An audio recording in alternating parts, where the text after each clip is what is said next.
Cruzando as Conversas. Oferecimento Galeazzi Sul. Há 40 anos a evolução dos metais. Associação dos Oficiais da Brigada Militar e do Corpo de Bombeiros. Defendendo quem protege você.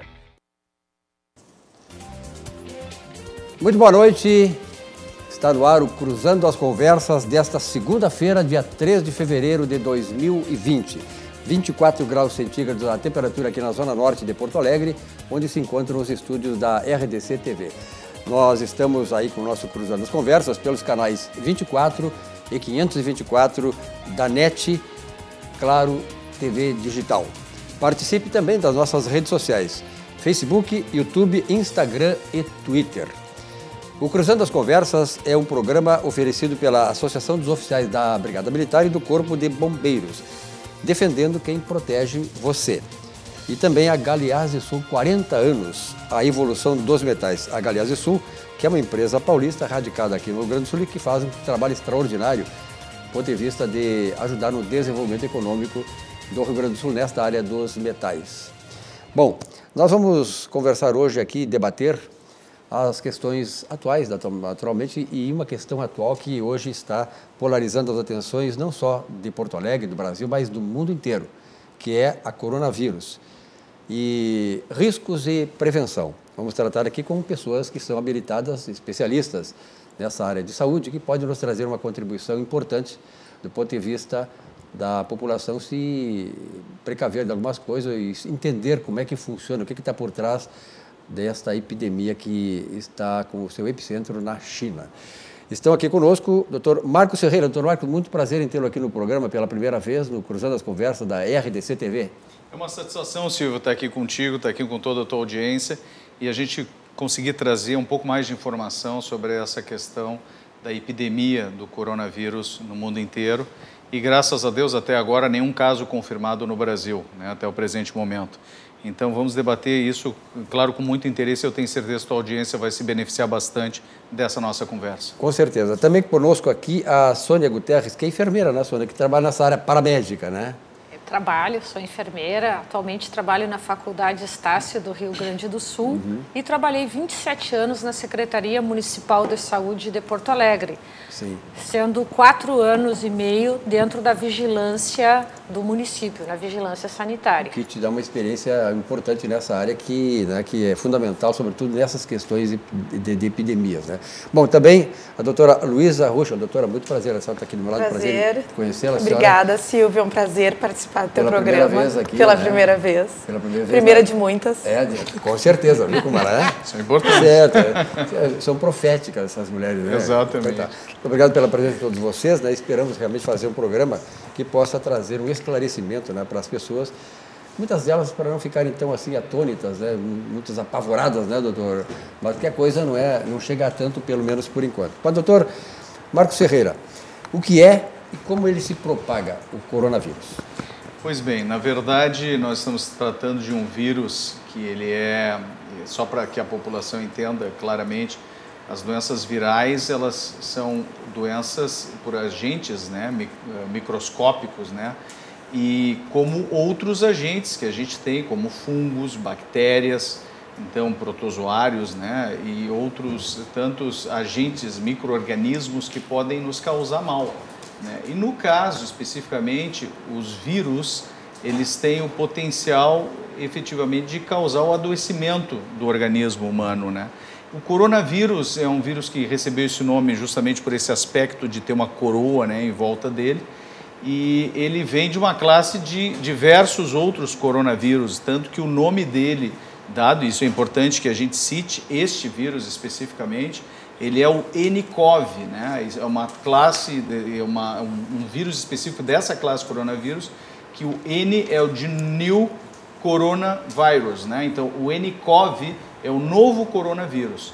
Esse novo coronavírus, então, Silvio, ele está causando um susto muito grande, né, no mundo inteiro, pela sua facilidade também de disseminação, como várias outras doenças virais, que acometeu justamente o território chinês dentro de um período climático que é o inverno, onde as pessoas normalmente ficam mais reclusas, né, em ambientes mais fechados, o que efetivamente facilita a disseminação de doenças virais.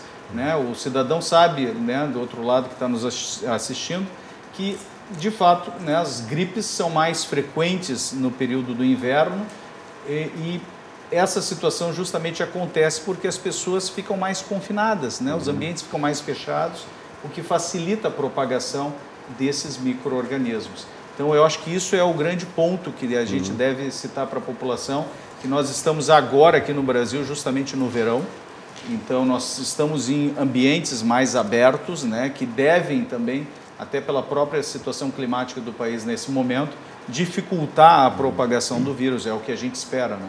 Com certeza. Aliás, a história da humanidade registra uma série de epidemias, né, que detonaram milhões e milhões de vidas, como a cólera, a febre amarela, a peste negra, a tuberculose, a gripe espanhola, a própria AIDS, né, que se manifestou aí no começo da década de 80. Doutora Luísa Ruschel, a senhora está preocupada, como médica, preocupada com que isso possa... Embora o doutor Marcos tenha colocado muito claramente que nós estamos no verão aqui, né, e a propagação se dá mais em temperaturas mais frias, mas a senhora está preocupada e acha que nós devemos estar preocupados? Acho que sim, acho que sim. Acho que tudo que é muito novo, nós não temos ainda noções do que vai ser essa epidemia. Essa incerteza causa uma certa apreensão. Eu lembro muito bem, 2009, né, o auge do H1N1. O pânico que foi H1N1, né? A maioria das pessoas acometidas eram as gestantes, eram pessoas de meia idade falecendo, coisa que não acontece nas gripes normais, que pegam as crianças menores, os velhinhos debilitados, né? Eu acho que, assim, nós temos que nos preocupar, e nos preocupar principalmente pensando em gripe. Né? Qualquer manifestação de gripe é de se preocupar. Não, eu digo na questão de prevenção. De prevenção. Nós temos que ter hábitos de higiene, nós temos que ter uma alimentação saudável, nós temos que não ficar em locais fechados, pensando na gripe comum também. Né? Eu não acho que a gente tenha que se preocupar somente porque temos um novo vírus. Eu acho que a nossa preocupação tem que ser constante em relação a várias outras doenças que estão no nosso meio, matam muito e a gente não dá bola porque a gente já conhece. Né? Quantas pessoas ainda não se vacinam para a gripe? E a gripe está aí, todos os anos, quantas pessoas são contaminadas. Eu só gostaria de trazer uma lembrança que o Dr. Marcos falou, eu acho muito importante. O coronavírus, ele não é novo, né? Nós temos um novo subtipo de coronavírus. O coronavírus, ele foi... em 1937, ele aparece pela primeira vez. Em 65, ele é a primeira vez que ele é descrito na literatura. E aonde que ele apareceu pela primeira vez? Só tem essa lembrança? Não tenho. Eu sei que ele foi aí que ele ganhou o nome de corona pelo microscópio. Né? Pela forma, né? Pela forma como ele é. Mas o que eu queria dizer é que esse novo subtipo do coronavírus, ele, por exemplo, ele é menos contagioso que o influenza, que é o vírus da gripe. Como a gente pega gripe, como a gente pega a gripe comum. Nós nos cumprimentamos no início do programa, eu estou com vírus, eu tossi, eu aperto a tua mão, tu coça o teu olho depois e tu está contaminado. Eu vou no supermercado, o que eu faço? Eu boto a mão no carrinho. Né? Nessa mão no carrinho, eu boto a mão na boca. Quantas pessoas tossiram, espirraram, colocaram suas mãos contaminadas? Por isso a importância da lavagem de mãos, né? Chegamos em casa, lavamos as mãos. Antes de comer, nós lavamos as mãos. Nós colocamos a mão no corrimão do shopping, a gente tem que lavar as mãos, né? É difícil lavar as mãos, mas um alquinho pequenininho a gente consegue carregar. Essa é uma coisa interessante que a senhora coloca aí, eu quero trazer para a mesa também, porque eu tenho vários amigos meus, não só aqui no Brasil, mas fora, mas que eles não cumprimentam qualquer pessoa. Eles chegam, tu estende a mão para ele não cumprimenta. E às vezes a gente pensa que é uma coisa mas às vezes é uma questão de prevenção, né? Porque tu fica apertando a mão de todo mundo, e daqui a pouco tu é contagiado por isso. E pode dar um problema, pode contrair uma doença, né, doutora? Com certeza. A senhora, a enfermeira Sônia Guterres. A questão da lavagem das mãos, ela é fundamental. E não tem a ver só com o vírus, tem a ver com toda a situação. Por exemplo, tu vai ao banheiro. Quantas pessoas lavam as mãos antes de ir ao banheiro? Raras. inclusive nos ambientes de saúde. Raríssimas pessoas lavam as mãos. Eu estou diante de médico, de pessoa, enfermeira aqui, mas a questão de ir no banheiro, eu, por exemplo, quando eu vou, lavo antes e depois. É o correto? Exatamente, que é o correto. É o certo? correto? É o correto. E se São for- questões de hábitos de saúde, que é uma coisa que nós não temos ainda no Brasil, uma questão de prevenção, são políticas uma cultura, cultura isso é o de termo, saúde. uma cultura de saúde, né? A questão da lavagem das mãos é básica para tudo. Na realidade, as pessoas acabam indo ao banheiro com as mãos sujas, vão ao banheiro, Isso é como a mais suja ainda. lavam as mãos rapidamente, esfregam, sai e acabam passando para outras pessoas. Ou também elas acabam, por esse mau hábito, atingindo infecções urinárias. Quantas mulheres têm infecção urinária? Exatamente, Marcos, que é um ponto muito importante. Vamos nos lembrar também que, de fato, nos banheiros, né, públicos, a gente sempre tem, todo e qualquer sanitário, né, de forma geral, né, área sanitária, tem uma pia, a pessoa tem a chance de lavar a mão, né, então ela tem a oportunidade de lavar a mão. Mas quando a gente pensa, por exemplo, teve uma informação recente hoje num programa televisivo também matinal, que mostrou que a nossa direção do nosso carro tem tanto germes quanto, e por vezes até mais, do que a tampa de um sanitário público. Ou seja, nós temos uma área altamente contaminada, que é o volante do nosso veículo, né, nosso câmbio de embreagem. O celular. Celular, exatamente, a telinha ali onde nós ficamos, né, digitando. E pensando nesse aspecto, nós estamos repletos de oportunidades, efetivamente, de nos contaminarmos. Doutor, me atualizei sobre isso ontem.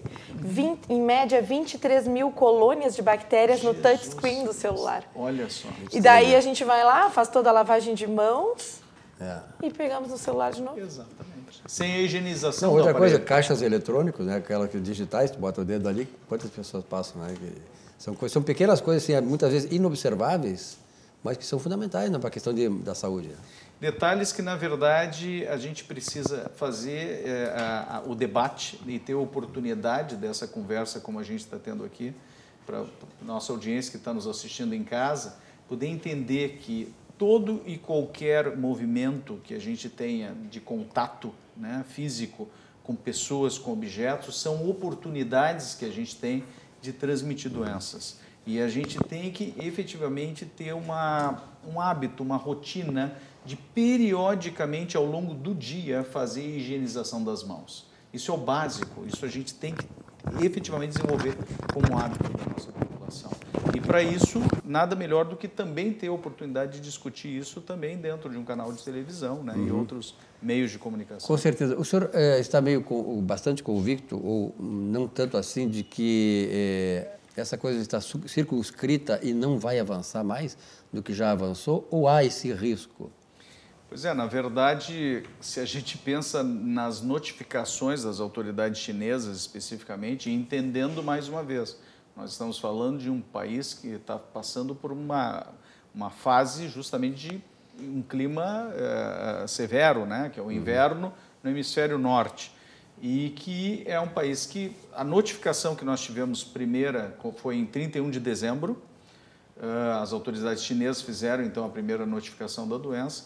Eu comecei a escutar sobre coronavírus há aproximadamente 10 dias. E quando eu escutei sobre coronavírus naquele período, nós estávamos falando de 2.000 casos e mais ou menos aproximadamente 100 mortes naquele período.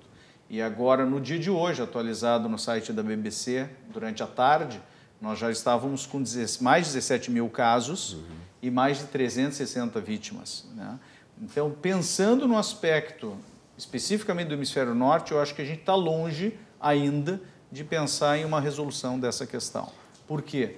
Porque a gente tem que lembrar dos dados históricos, né? Pensando na própria síndrome da angústia ou da síndrome respiratória aguda, que foi o vírus da SARS, quando ele acometeu a população também chinesa naquele período, ela ocasionou em torno de 700 mortes, Silvio, e durou 8 meses o evento, né, da presença do vírus circulando pela comunidade chinesa e outras regiões do mundo também. Então, se pensarmos especificamente nesse aspecto, eu não tenho os dados da SARS nos primeiros 30 dias, como nós teríamos, né, hoje já disponíveis esses dados da questão do coronavírus. Mas, puxa, 700 mortes em 8 meses e nós já temos mais ou menos a metade dessas mortes no intervalo de 30 dias, né, pouco mais de 30 dias, eu realmente não sei se nós vamos ter tão cedo a eliminação dessa questão. Um problema também sério na China por causa da densidade populacional, né? Quer dizer, bilhões de pessoas e realmente é uma coisa é complicado de fazer digamos assim, uma prevenção, uma política de prevenção dessas coisas. Doutora, a senhora acha que o governo brasileiro, no começo, agora ele está voltando atrás, no começo o presidente teve uma certa resistência em trazer de volta os brasileiros que lá estavam. Mas agora, diante da pressão política e tal, dos próprios brasileiros que lá estavam pedindo para voltar, ele está trazendo para cá. É preciso, é necessário, é fundamental este isolamento desse pessoal? Com certeza, a quarentena, né? Pessoas que viajaram ou tiveram contato com pessoas próximas do sítio principal da infecção, elas devem ser monitoradas, né? Devem ficar em quarentena até terem certeza que as pessoas não estão, porque a gente pode transmitir sem ter os sintomas ainda. Né? Então, eu não estou doente, não quer dizer... Ele não se manifestou ainda. A gente pode estar naquele período de incubação. Né? Que nós já temos a doença, mas que nós não temos ainda sintomas da doença. Então, a gente fica na que a gente chama de janela, né? A gente está naquela janela, naquele limbo, onde eu posso estar contaminado e posso estar passando a doença, mesmo sem ter os sintomas. Por isso, eu acho tão importante essa questão que eles estão monitorar os aeroportos, os portos. A gente vê imagens, pessoal com termômetros, né? E máscaras. Eu acho que é isso mesmo e tem que monitorar. Você já pensou, Ticara, botar máscara em toda a população chinesa? Vai faltar máscara, né? Mas é uma situação que, inclusive, levou à falta, né, desse dispositivo básico de repente, uma demanda dessas, né? Sim, enorme. E esses dias eu estava ouvindo que a própria população do Rio de Janeiro, eles estavam tendo dificuldade de encontrar as máscaras para sua proteção. Então, isso gera, claro, um certo pânico global, e eu acho que não é essa a intenção das autoridades, nem a nossa intenção, mas sim frisar novamente e reforçar que nós temos que criar hábitos de higiene realmente rotineiros. Eu acho que se a gente caminha exatamente por essa rota, vamos dizer assim, de prevenção, né, que é o melhor caminho, efetivamente, nós vamos conseguir passar melhor informação para a nossa população de não contribuir, vamos dizer assim, para a disseminação disso. Circulou na internet, eu não sei se vocês chegaram a ter no celular de vocês, uma alusão à questão do coronavírus com um camarada comendo um rato. Que na China, quem vai na China sabe, né? Come rato, come de tudo, barata, essa coisa toda, morcego, etc. E tal. Esse coronavírus, ele tem origem animal? Tu tem essa informação? Nos animais contaminados lá na China, em Wuhan, mas não aqui. Por exemplo, não nos restaurantes chineses no Brasil. Isto tem que ficar claro. Ele está lá em alguns alimentos contaminados na China e não em todos os lugares. Pontos específicos controlados pelo pessoal da saúde. O que nós temos que ter o cuidado é de não achar que aqui no Brasil um morcego ou outros animais silvestres, ou seja, o que é comida típica chinesa, que comer aquilo vai acabar causando o coronavírus. E ter cuidado também com um aspecto, não só dos alimentos, mas também de não excluir a população chinesa, que é chamada xenofobia.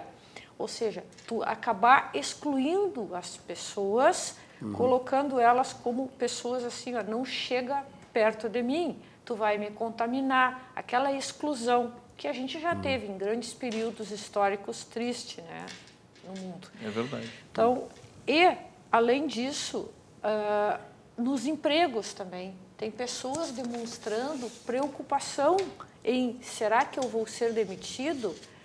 E porque está havendo uma pressão em termos de trabalho. Daqui a pouco os colegas de trabalho que tem alguém que é chinês ou até em sala de aula dizer, fulano é chinês, eu vou acabar sendo contaminado. Isso não, tem que deixar claro, nós não podemos fazer esse tipo de exclusão. As pessoas que estão no Brasil ou em outros países, elas não são risco de contaminação. Até porque no Brasil ainda não foi constatado nenhum caso concreto, né? Nenhum caso. Outra coisa também, não só as pessoas, como os animais, por favor, não vão sair por aí matando os morcegos. Caçando morcego, né? Os morcegos daqui não estão contaminados. Os morcegos têm mais de 300... Você não precisa comer morcego, mas também não vai matar. Não mata, eles são Precisa protegidos comer, pela vigilância, são mamíferos, são protegidos. Tem mais de 300 tipos de morcegos, sendo que poucas unidades são os que pegam o sangue dos animais e mesmo assim não teria risco nenhum de ter É mesmo aquela dos macacos? Como é que é essa? A mesma situação, a febre amarela, que saíram matando, né, os bugios, né?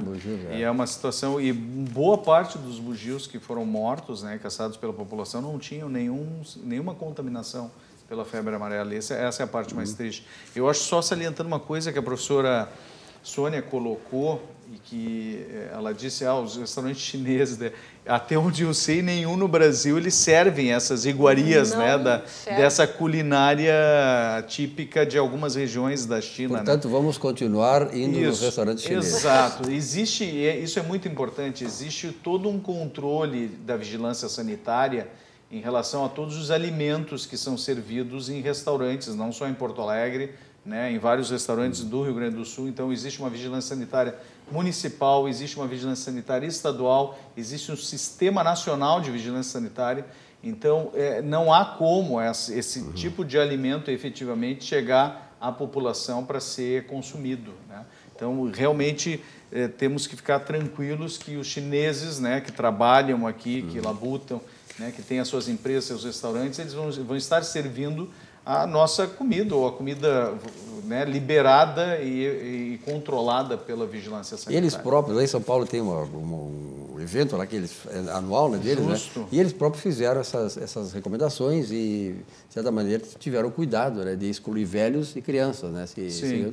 No Ano Novo Chinês, né, as comemorações do Ano Novo Chinês, houve uma recomendação, inclusive, que idosos e crianças não participassem, os que teriam retornado ou vindo da China a um determinado período de tempo, né? Então, voluntariamente, se as pessoas voluntariamente ficassem mais restritas aos seus domicílios. Eu não sei se por bem ou por mal, mas o processo de globalização, né, as comunicações instantâneas hoje, né, quer dizer, hoje tu está em qualquer lugar do mundo, tu está online, né, quer dizer, eu imagino o seguinte, quando eu comecei, faz um tempinho na rádio e televisão, para fazer uma transmissão, eu comecei como narrador de futebol, para fazer uma transmissão de Pelotas ou de Caxias para Porto Alegre, meu Deus do céu, rádio, hein? Hoje tu faz televisão, um telefone, em qualquer lugar do mundo. Né? E, então, essas coisas também, de certa maneira, essa globalização, essa comunicação instantânea, colocou o mundo inteiro hoje bem integrado. Isso ajudou, de certa maneira, a que essas epidemias pudessem ser informadas ao mundo todo e ajuda na prevenção, né, doutora? Isso aí facilita, quer dizer, já está sabendo que está acontecendo um troço lá na China que pode, daqui a pouco, pelas relações internacionais, que hoje, viagens e tal, depois nós vamos falar, inclusive, sobre a questão que eu acho uma coisa importante, que é a higienização dentro dos aviões. Sim, com certeza. Mas isso é importante, né, doutora? Essas informações todas. E como a senhora colocou, vocês têm colocado aqui, não é preciso ter pânico, mas tem que ter uma certa atenção para isso, né? Eu acho que o conhecimento, ele salva a gente sempre, né? Então, eu acho muito importante, quanto mais a gente souber de como está o mundo lá fora, o que circula de doenças, o que não circula de doenças, como é que a gente pode viver melhor, e isso, cada cultura tem a sua receita de como viver melhor, e eu acho isso ótimo, acho que a globalização ela só tende a nos acrescentar, e eu acho muito bom que a gente tenha o tempo para se preparar, porque o Brasil, a Sônia vai falar com mais propriedade, porque é uma especialista no assunto, de todo esse preparo que o Ministério da Saúde tá esperando, que se chegar, a gente está preparado para isso aqui. E se não fosse essa globalização, a gente não saberia. Ia chegar, ia nos pegar de surpresa. São medidas que acabam sendo consenso internacional, né, doutor Luísa? E eu acho que isso nos dá uma segurança também muito maior. Quando a gente percebe que justamente pela informação poder circular de uma forma quase instantânea, tanto os governos conseguem dizer as medidas que eles já estão tomando, né, a evolução, o estudo que eles vêm fazendo da própria doença. O próprio código genético que foi liberado. Exatamente. Né? Rapidamente, o código genético foi liberado para o mundo inteiro. Para facilitar as pesquisas em relação às vacinas, né, que possam prevenir justamente a disseminação da doença. Então, o Brasil, inclusive, como é signatário de diversos acordos internacionais, as autoridades brasileiras vêm seguindo a conduta, quando a gente falou da questão da quarentena. A quarentena é uma conduta internacional, não é invenção do governo, não é uma coisa que surgiu, né, ontem. Isso já é previsto dentro de protocolos de controle de epidemias em nível mundial, controlado justamente, ditado pela própria Organização Mundial de Saúde. Então, nós estamos, de fato, seguindo recomendações internacionais. Inclusive, eu me lembro quando, não sei se tu estavas acompanhando, em 1969, quando houve a ida até a Lua, na volta os astronautas ficaram em quarentena também, né? Eu acho que muito mais razões. Eu tinha um mês ali, Silvio. Eu devo ter observado alguma coisa, mas não me lembro muita coisa. Então, os astronautas, isso é um procedimento padrão deles, né? Quer dizer, o camarada vai, mesmo que não precisa ir na Lua, mesmo que vá para o espaço, na volta eles ficam numa quarentena lá. Mas, doutora, a rede pública, a estrutura toda de saúde no Brasil, está, na sua avaliação e pela sua experiência, preparada para isso? Está. Embora o coronavírus esteja caracterizado como uma emergência internacional, no Brasil nós não temos nenhum caso. Mas a gente já passou por várias situações. Então o Brasil, o Ministério da Saúde, já tem todos os planos de contingência e vai colocando, atualizando conforme a situação que a gente tem. Por exemplo, para o coronavírus, nós temos o COI, né, o Centro de Operações de Emergência. O COI tem no nível nacional, no nível estadual e no nível municipal. Em cada nível municipal, os grandes centros têm COI. E é um trabalho em conjunto, porque tu não pensa isolado, vai trabalhar só o Ministério da Saúde, vai trabalhar só o Estado, só o município. Na realidade, esse trabalho se dá com todos os órgãos que têm a ver com a saúde, também com a defesa civil, com o pessoal que trabalha em hospitais. O que nós temos hoje? A gente tem um plano de contingência feito pelo Ministério da Saúde para a questão do coronavírus. E essas pessoas-chave, esses órgãos-chave, eles têm capacitação contínua, repassam para todos os profissionais. No nível nacional, a Anvisa, Agência Nacional de Vigilância Sanitária, ela passa informações para todo o Brasil. No nível estadual, nós temos a Visa Estadual, Vigilância Sanitária Estadual. E no nível municipal, a Vigilância Municipal, Visa Municipal. E dentro dessas vigilâncias sanitárias que fiscalizam os locais, temos, entre outras vigilâncias em saúde, a vigilância epidemiológica, que é a epidemiologia, estudo sobre a população. O que eles fazem? Todas as doenças que tenham a ver com morbimortalidade, animais que possam causar doenças, micro-organismos, são de estudo direto da epidemiologia.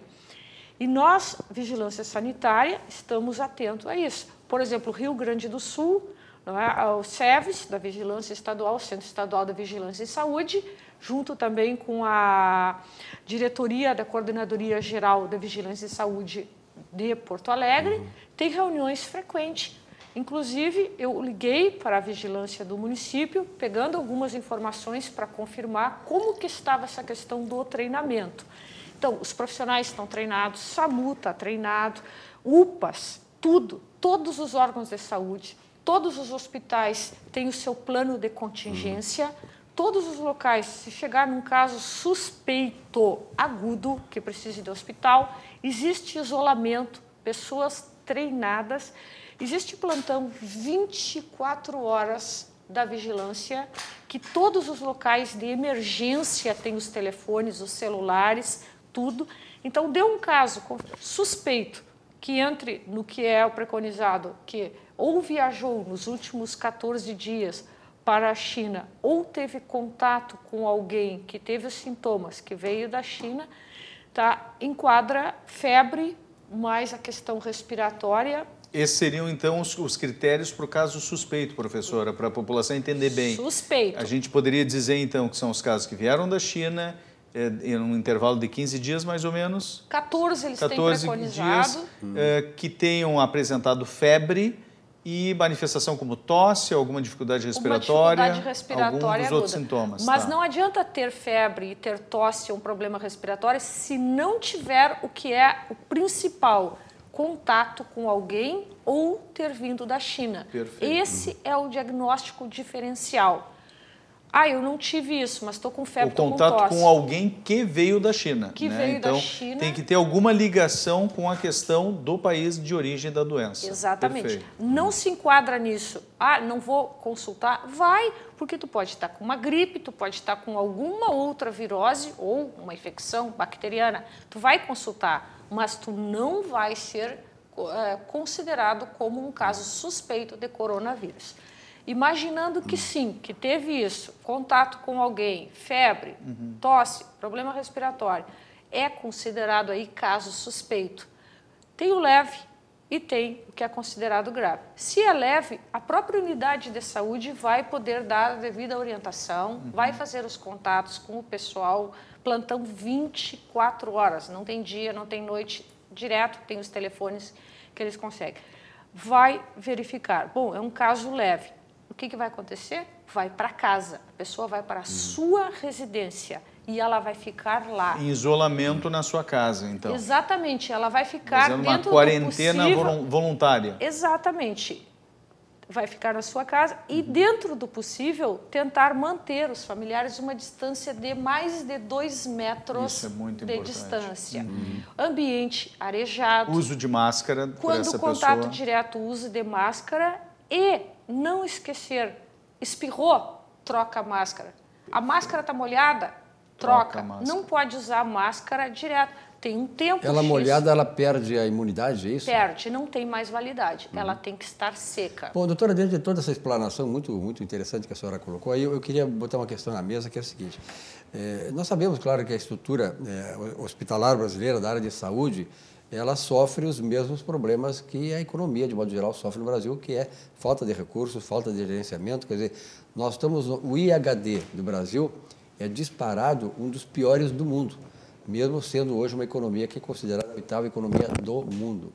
E nós pecamos muito por isso. Mas eu queria colocar a seguinte questão depois dessa introdução.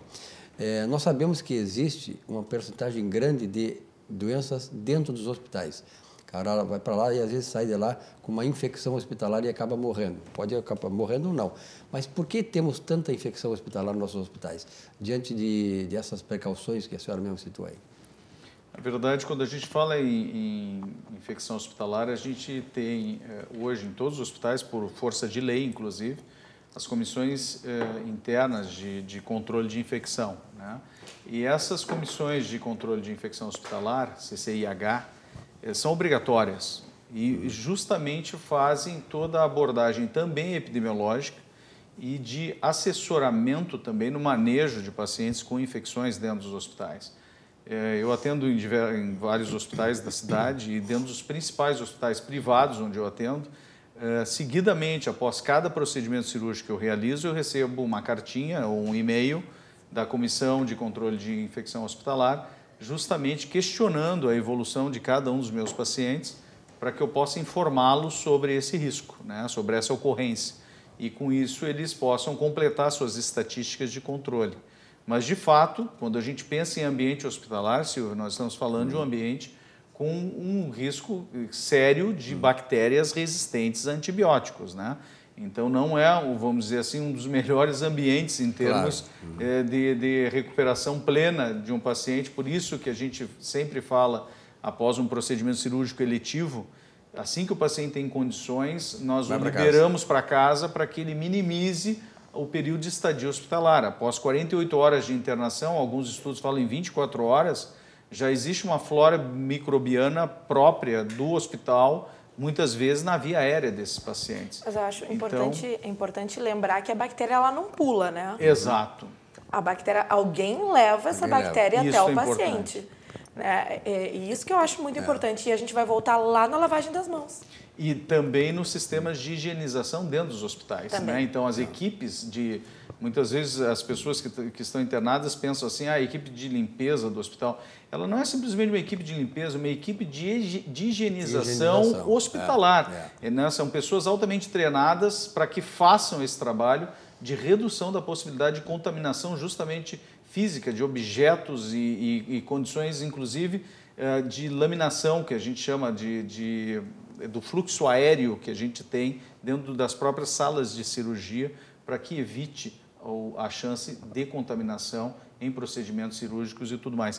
E esses índices, na verdade, nos nossos hospitais são equivalentes aos índices internacionais, viu, Silvio? Isso é importante. Falando se referindo a hospitais públicos ou privados? Falando dos hospitais, eu trabalho em hospitais privados, né? Então eu posso dizer com tranquilidade que os nossos hospitais privados, eles mantêm índices de infecção que são equivalentes aos melhores hospitais do mundo. E os públicos, nossos colegas? Esse dado eu não posso, mas a professora Sônia pode dizer, com certeza. Que eu trabalhei na vigilância sanitária durante 4 anos. Hospitais públicos, hospitais privados, não tem essa distinção. Todos são vistoriados pela vigilância, todos seguem padrões rígidos, existem os POPs, procedimento operacional padrão, para todo e qualquer procedimento. As capacitações do pessoal da higienização são tudo verificadas, se são feitas. Para cada tipo de limpeza existe um POP, para dizer como que faz aquela higienização. Todos os produtos utilizados são registrados na Anvisa, tem lote, não podem ser fracionados, e se for por algum motivo, tu tem que ter o lote, tem que ter tudo descrito para poder detectar se aquele produto estava adequado ou não. Fazer a rastreabilidade do produto, né? Isso é importante. Assim como dos produtos de higienização, também dos medicamentos. Então, o controle existe, é rígido, os profissionais usam EPIs, obrigatoriamente utilizam EPIs, e o importante também frisar que existe uma distância entre leitos que foi realmente muito bem calculada. Isso é estabelecida pela Organização Mundial da Saúde? Pelo Ministério da Saúde, baseado em protocolos internacionais, recomendações. Se parar para ver numa UTI, quem vai visitar um familiar vai ver uma cama está aqui, tem uma divisória, tem outra cama aqui. Toda essa metragem, todo esse cuidado, ele é... Essa logística tem uma lógica, como se diz. Para não ter a propagação desses micro-organismos, que eles têm até uma quantidade que eles vão. Assim como o coronavírus, que ele é transmitido através das gotículas, ela tem uma quantidade X que ela consegue ir. Por isso a distância de 2 metros, mais de 2, porque ele não vai conseguir chegar. Então, se mantiver essa distância, tu está seguro. E os cuidados de higiene, eles são básicos. Além dos hospitais terem, ainda tem a questão da fiscalização, que ela funciona. Eu sou defensora do SUS. Há muita coisa que nós carecemos no Brasil, que é a questão da educação. Educação para tudo, né? Inclusive educação financeira, como eu sou economista. A gente sempre defendeu que a economia, que a educação financeira passasse a ser uma coisa de se trazer lá dentro do primário, lá dos cursos primários, que no meu tempo é curso primário, mas do primeiro grau. Ensinar como se procede, porque a maior parte das pessoas, os grandes problemas que elas enfrentam na família, na vida pessoal e profissional, estão centrados na questão da má administração financeira. A doutora Luísa Ruschel, a senhora como pediatra, a senhora naturalmente trabalha muito com criança, evidentemente, né, porque é a sua especialidade. Há uma preocupação dos médicos, porque, na verdade, quando a criança ouve isso, ela guarda para toda a vida. Quer dizer, ela tem aquela lição que ela aprende lá que ela não esquece. Eu não esqueço de coisas que eu aprendi no primário. Naquele tempo era 5 anos, primário e ginasial e tal. Os médicos têm essa preocupação quando tratam um paciente de indicar para eles procedimentos capazes de fazer com que eles não precisem mais voltar para uma doença assim, porque se fizesse isso, fizesse aquilo. Ah, com certeza. Eu trabalho 90% do meu tempo no SUS e em periferias, né? Então, a gente sempre... E isso não falo por mim, falo por toda a minha equipe. A nossa preocupação é fazer... Quanto menos eles vierem ao hospital, melhor. Infelizmente, onde eu trabalho, a rede básica não funciona. Não funciona. A gente atende desde crianças gravíssimas, em estados muito graves, desde picadas de inseto. Né? Então, assim, o que para nós e para o sistema que em emergência chegue emergências. Né? Nós temos que estar preparados para emergências. Não que todo o sistema seja gasto com situações que não sejam graves, situações leves, em que a rede básica poderia absorver tranquilamente essas situações. Em casos, no meu caso... Eu daria prioridade aos casos graves, que é uma coisa lógica, né? E o gasto do hospital é muito maior. A gente gasta com muitas coisas que não precisariam ser gastas, né?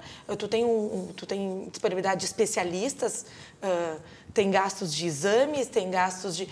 A própria abertura do boletim, né? É folha, é tinta, é papel, é tempo de triagem, é tempo de monitorização, que às vezes não precisa ter.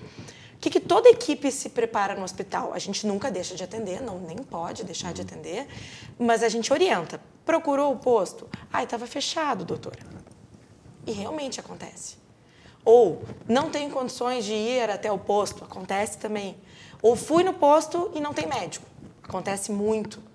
Então, eles procuram a gente tenta dar todas as orientações para que seja resolvido na unidade básica. Não resolvido na unidade básica, cabe a gente resolver. Mas eu acho que sempre com a orientação. Uma situação que eu lembro bastante dos alojamentos conjuntos. O bebê nasce e a gente tem que fazer a visita nos outros 2 dias, ver como é que está o bebê, conversar com a mãe, examinar. E eu via sempre assim, aquela preocupação. O álcool, lavagem de mãos, todo mundo lava a mão. E o celular era a primeira coisa que estava ao lado da criança no berço. Olha só. E eu dizia assim, mas vem cá, o que adianta eu ter lavado a minha mão, ter higienizado meu estetoscópio, se o seu celular está dentro do berço do bebê? A gente tenta ensinar, mas é que tem muita coisa antes ainda que eles precisam por isso que muitas de muita vezes, atenção, eles precisam de muita atenção. As entidades médicas têm essa preocupação e têm razão. Quer dizer, muitos médicos trabalham em condições inadequadas e depois... acontece, né? Quer dizer, não tem o instrumento necessário para um determinado evento médico, um ato médico, e acaba tendo problemas, perder um paciente e tal, não pela falta de habilidade, pela falta de responsabilidade do próprio médico, mas por falta de instrumentos adequados. Então, a senhora, quando fala nisso aí, me remete a essas coisas, porque isso é muito comum, né? Eu tenho visto que, eu acho até que as associações médicas, os conselhos regionais de medicina, junto com os da OAB, são os órgãos, né, regulamentadores de profissionais liberais que mais atuam, que mais trabalham, que mais são eficazes para defender a sua profissão. E o médico precisa dessa proteção, porque nem sempre é isso. A gente tem muitos amigos médicos, então a gente sabe do problema que o cara enfrenta por essa escassez, sobretudo na área pública, né? Que no Brasil como é, com todas as coisas públicas. Então, de repente, o médico acaba arcando ele com uma responsabilidade que não é dele. Né? Então, é muito bom a senhora ter trazido esse aspecto aí, porque realmente as pessoas têm que entenderem isso, que o médico também ele não é um deus, e ali ele trabalha com recursos limitados e muitas vezes sem os mínimos recursos para atuar na sua área específica, né, doutor? Não, é importante a gente lembrar que, na verdade, quando se fala na questão específica, né, das condições de trabalho do profissional de medicina, não é só do profissional de medicina, nós estamos falando de todos os profissionais da saúde. Envolvidos na que saúde. Estão envolvidos naquele cuidado. Então, isso vale também para as nossas enfermeiras, para os nossos técnicos de enfermagem, para os fisioterapeutas dos hospitais.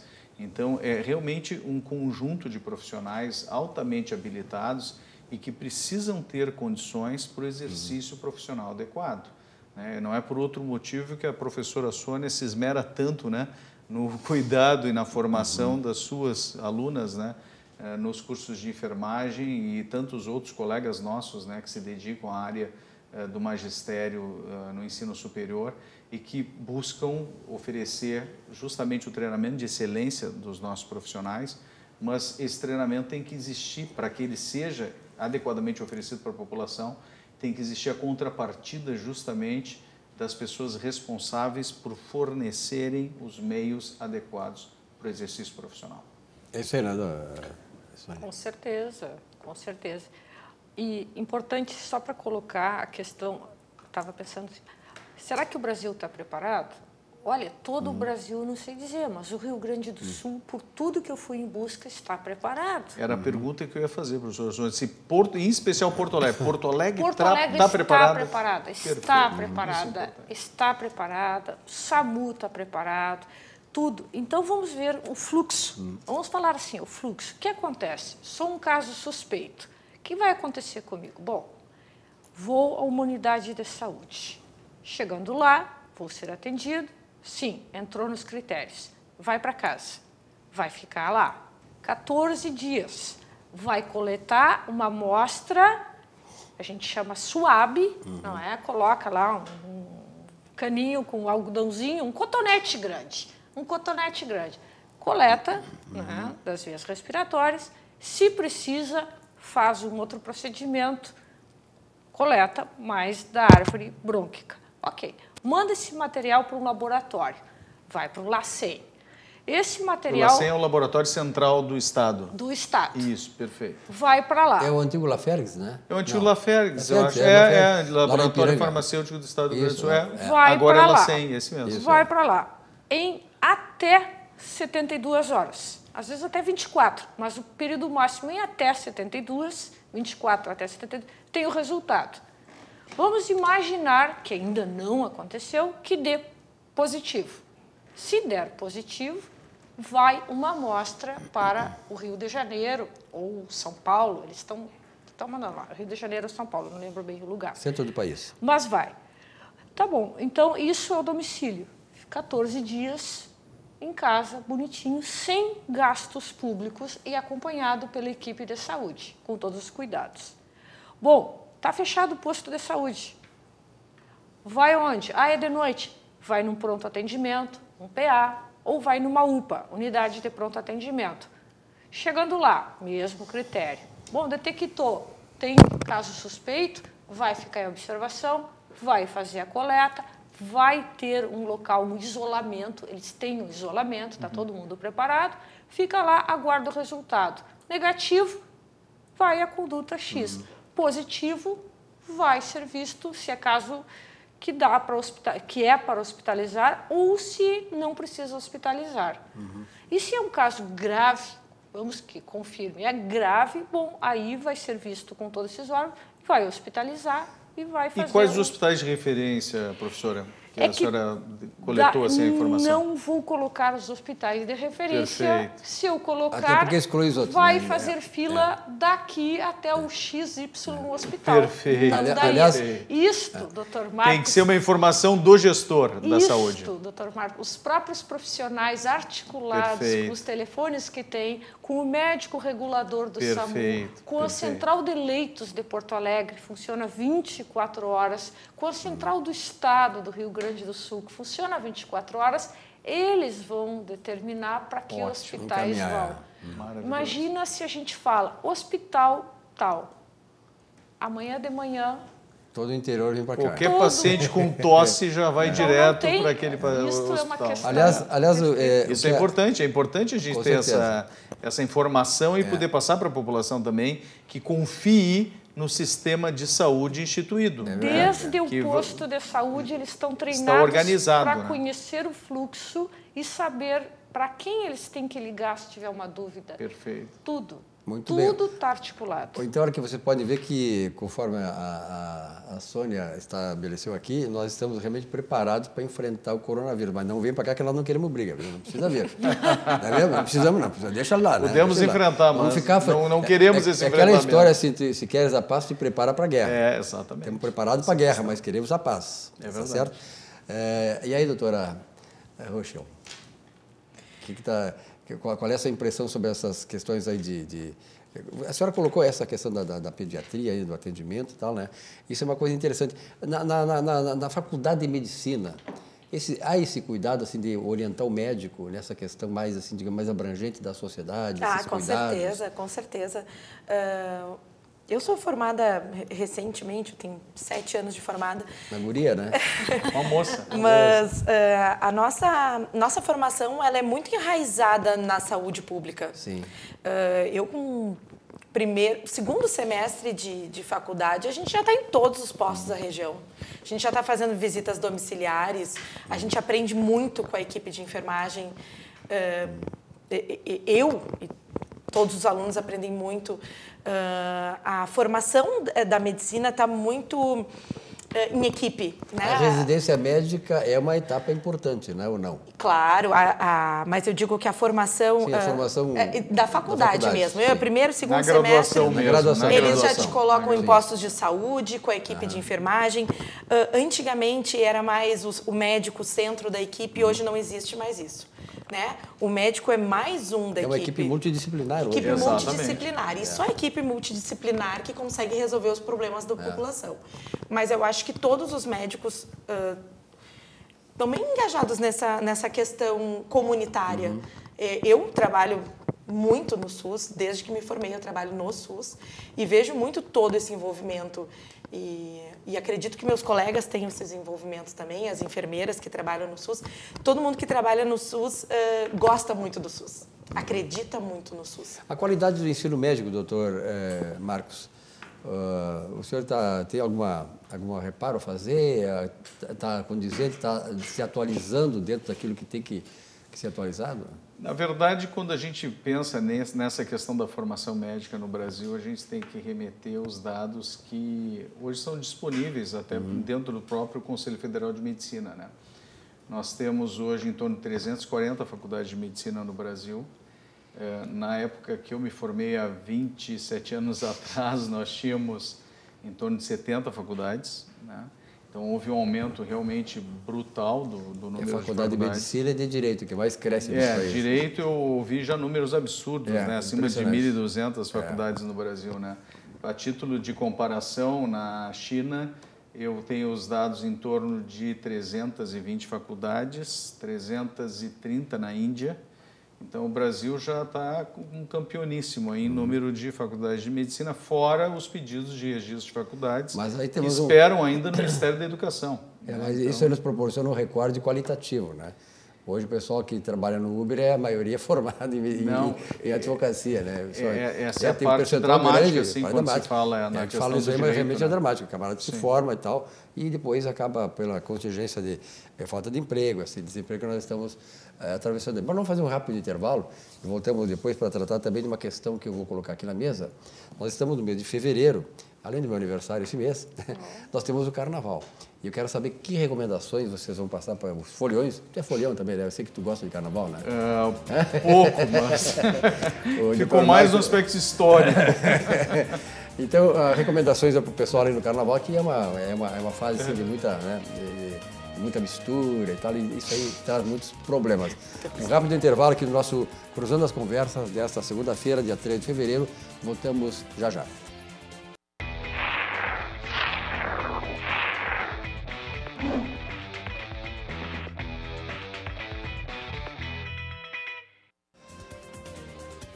Estamos de volta com o Cruzando as Conversas desta segunda-feira, dia 3 de fevereiro de 2020. Acompanhe o Cruzando as Conversas pelos canais 24 e 524 da RDC TV, na Claro Net TV. Participe também das nossas redes sociais, Facebook, YouTube, Instagram e Twitter. O Cruzando as Conversas é um oferecimento da Associação dos Oficiais da Brigada Militar e do Corpo de Bombeiros, defendendo quem protege você. E também da Galeazzi Sul, 40 anos, a evolução dos metais. Nós estamos com uma equipe multidisciplinar aqui na mesa, o Dr. Marcos Ferreira, médico, a Sônia Guterres, enfermeira, a Luísa Ruschel, também médica. Obrigado pela presença mais uma vez de vocês. E aqui nos estúdios nos acompanhando, por isso que eu digo uma equipe multidisciplinar, a Vanusa Martins, um beijo, Vanusa, contadora, e a Cláudia Gloger, que é socióloga. Estamos bem servidos aqui, né, Marcos? Super. Uma equipe aí que... né? Bom, antes do intervalo, eu provoquei aqui o tema, né, da questão do Carnaval. É uma festa que a gente sabe as implicações que tem, né?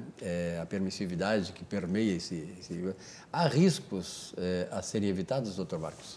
Eu acredito que sim, nós sempre falamos, quando pensamos em carnaval, nas grandes aglomerações, né? Isso aí. Quando a gente pensa em Carnaval da Bahia, né? Trios elétricos, os blocos de rua, muitas vezes. Carnaval lá de Uruguaiana, que é famoso. Justo, minha terra. Isso eu conheço. Sim, minha terra, né? Tu não conhece, é mais famoso ainda, cara. Desculpa a minha ignorância, mas é importante... Lá que é fora de época, viu? Lá é fora de época. Sim. Mas eu acho que é importante sempre pontuar que, certamente, algumas recomendações devem ser sempre lembradas, né? Em especial a questão de, periodicamente, se buscar, como a própria professora Sônia falou, a lembrança das medidas de higiene básicas, né? Então, quando falamos também nessas aglomerações, nós falamos daqueles banheiros químicos também, que muitas vezes são disponibilizados para essa população, né? Ali nós não temos um meio para que o indivíduo lave as mãos, né, dentro dos banheiros químicos, até onde eu sei, não sei se vocês conhecem algum que tenha pia, mas é algo que deve ser lembrado porque as pessoas podem andar com um frasquinho de álcool gel, né, e algumas outras formas simples de prevenção. Eu não sei se a professora Sônia sugeriria mais alguma coisa recomendado do ponto de vista de saúde pública para essa população. Saindo do aspecto do corona, aquela situação básica. Se for fazer alguma situação... alguma coisa mais, alguma intimidade. Se for transar, camisinha.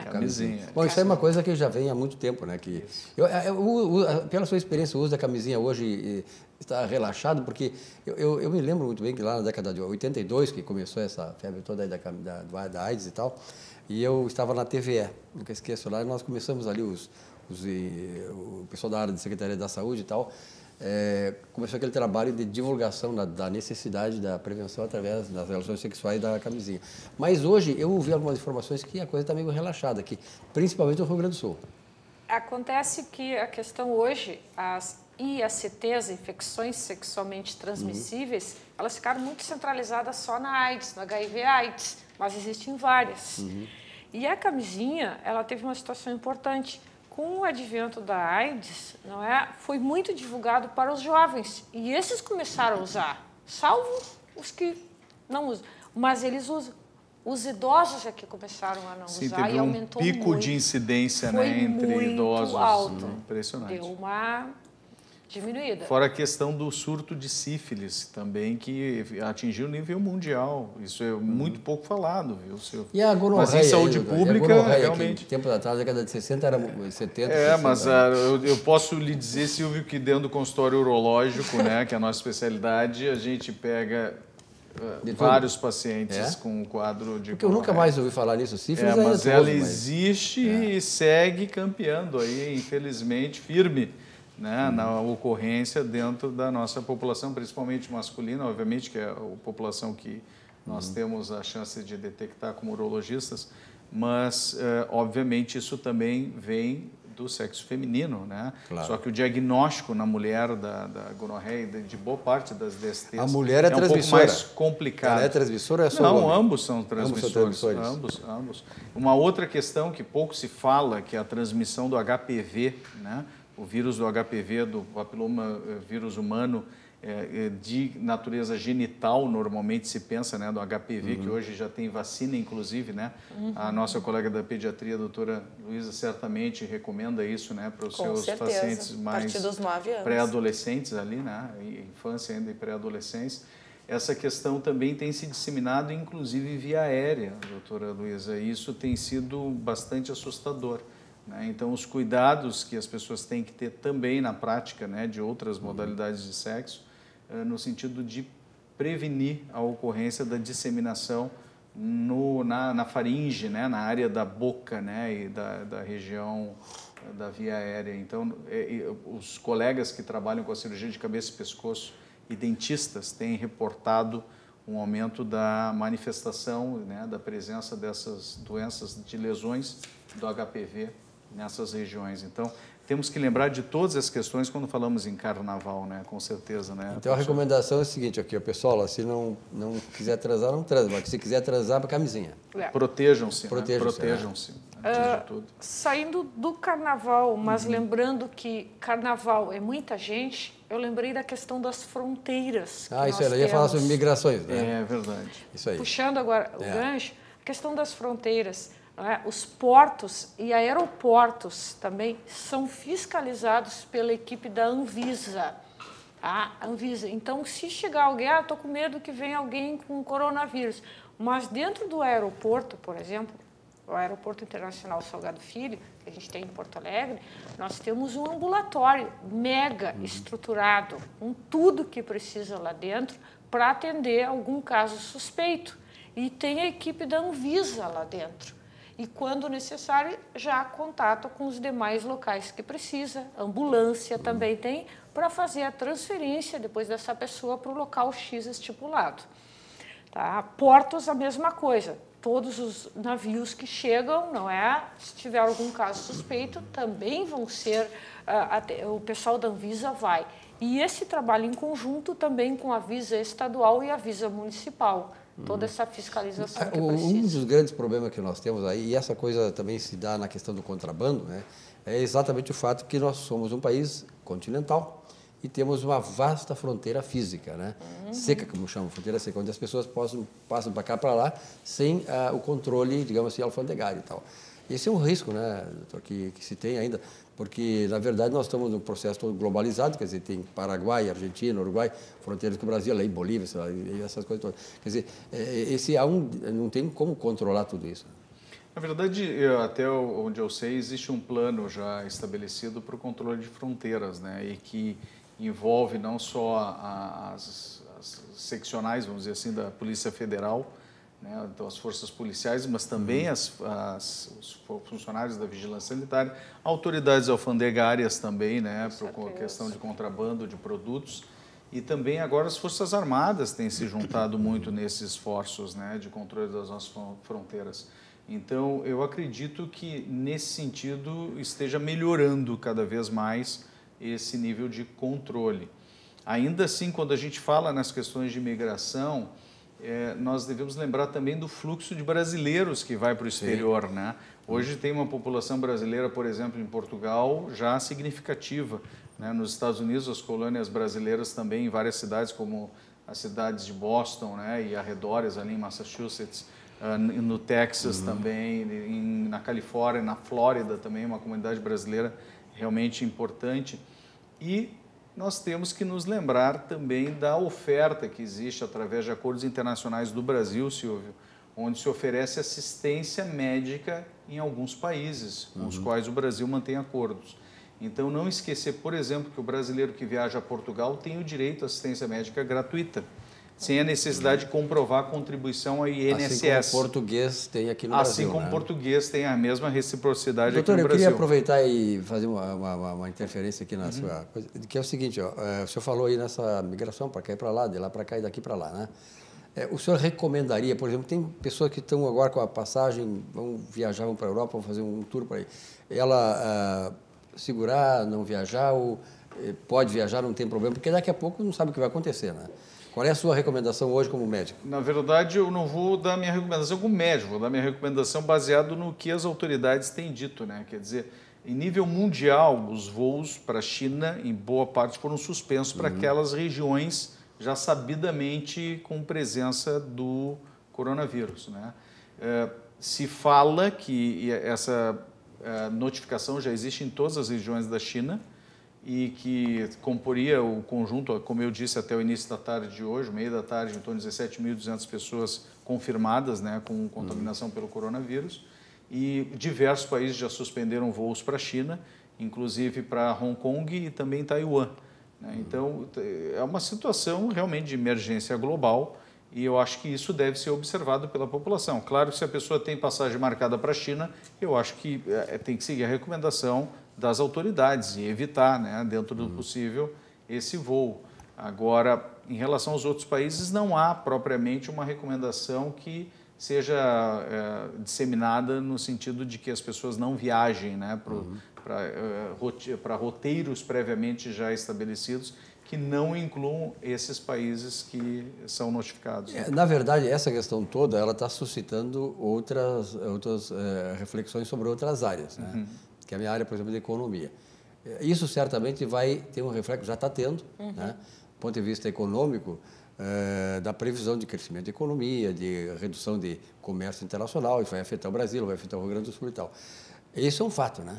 Isso é um fato, Silvio, porque eu estava lendo recentemente também, hoje à tarde, no noticiário da BBC, eles falaram que a economia chinesa pode retrair 2% durante esse período. Só 7%. Não, é justamente o crescimento da China no ano de 2019 foi de 6%. Isso aí. Quando a média era 10% nas últimas 3 décadas. Sim, eles reduziram de 10 a média para 6. O menor crescimento em 30 anos, né? O de 2019. Agora, com o coronavírus, uma queda de mais 2% significa uma previsão de crescimento de 4%. O impacto disso que eles estão estimando vai ser em nível mundial, porque a China hoje representa já 18% do PIB mundial, né? Quando ela representava lá atrás, em 2003, Silvio, algo em torno de 2% do PIB mundial.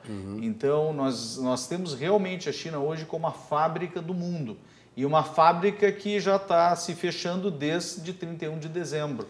Diversas indústrias, por exemplo, só nessa região de Wuhan, onde tem aproximadamente 300 empresas das 500 maiores do mundo que fecharam as portas durante esse período, né? Não vou dizer que abandonaram a China, mas fecharam as suas fábricas e mantêm a população em casa, uma região com 11 milhões de habitantes, e certamente nós podemos estimar um prejuízo global realmente significativo. Só para você ter uma ideia, a primeira economia do mundo é a economia americana, 23 a 24 trilhões de dólares. E a chinesa, 13 a 14 trilhões de dólares. Doutora Luísa Ruschel, estamos chegando no final do programa, nos encaminhando para isso. Qual é a sua análise final dessa questão toda, envolvendo a sua área médica, enfim?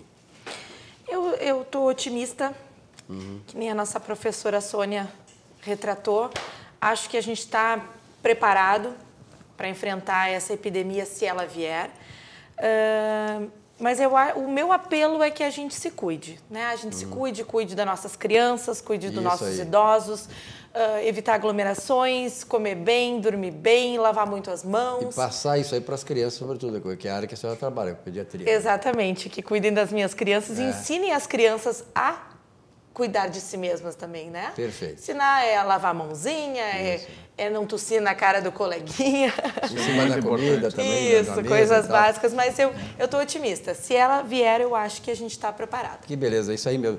Sônia Guterres, para finalizar. Cuidar como se tivesse uma nova gripe. Não, todos os cuidados que tiveram quando teve o H1N1 é a mesma coisa. Então, assim, não dá para entrar em pânico, não dá para fazer uma coisa de não dormir mais ou entrar em desespero, mas deu um sintoma, procura um local de saúde. E, só para fechar, tem um livro bem importante do Sun Tzu que fala A Arte da Guerra. E tem uma passagem interessante, eu vou falar com as minhas palavras. Conhece a ti e 50% da batalha estará ganha. Conhece ao teu inimigo e 50% da batalha estará ganha. Agora, conhece a ti e ao teu inimigo, 100% da batalha estará ganha. Perfeito. É verdade. Perfeito. Doutor Marcos Ferreira, finalização. Pensando então que, como disse a nossa professora Sônia, não é uma situação de pânico. Nós temos autoridades competentes trabalhando dia e noite, efetivamente, nessa questão. As nossas autoridades de saúde, tanto em nível nacional quanto em nível estadual e em nível municipal, têm essa preocupação em realmente conter todas essas possibilidades de transmissão, e cabe a nós, como cidadãos, fazermos a nossa parte. Então, vamos nos lembrar de todas as medidas comuns de higiene e vamos reforçá-las um pouco mais. Quer dizer, na sua avaliação, para finalizar mesmo, assim, não há como nós estarmos despreparados para isso. Quer dizer, há um preparo, como a Sônia colocou, da rede pública brasileira. Exatamente. E nós, brasileiros, até por programas desta natureza, estamos tendo a consciência, como a doutora Ruschel falou aqui, como a Guterres falou e você também, né, de ter a nossa contribuição, da nossa contribuição, no âmbito das nossas relações. Exatamente, dentro da nossa própria casa. Então, vamos pensar dentro do nosso lar, quais são as medidas que a gente pode fazer junto com a nossa família, junto com os nossos amigos, para reforçar as nossas medidas de higiene pessoal e dos nossos familiares. Muito bem, estamos chegando ao final do nosso Cruzando as Conversas, como passou rápido, né? Desta segunda-feira, 13 de fevereiro de 2020, aqui pela RDC TV, canais 524 e 24 da NET, na Claro NET TV. Obrigado, Dr. Marcos Ferreira, Sônia Guterres e Luísa Ruschel, que abrilhantaram esse programa e trouxeram informações importantes que vão servir naturalmente para o nosso parâmetro de vida na área da saúde daqui por diante. Uma boa noite, muito obrigado. Cruzando as Conversas volta amanhã às 22h30 aqui na RDC TV. Até lá.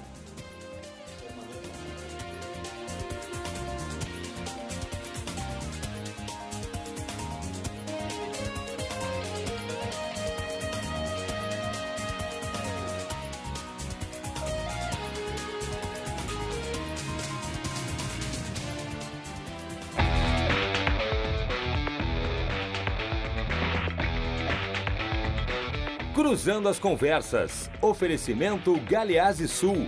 Há 40 anos a evolução dos metais. Associação dos Oficiais da Brigada Militar e do Corpo de Bombeiros. Defendendo quem protege você.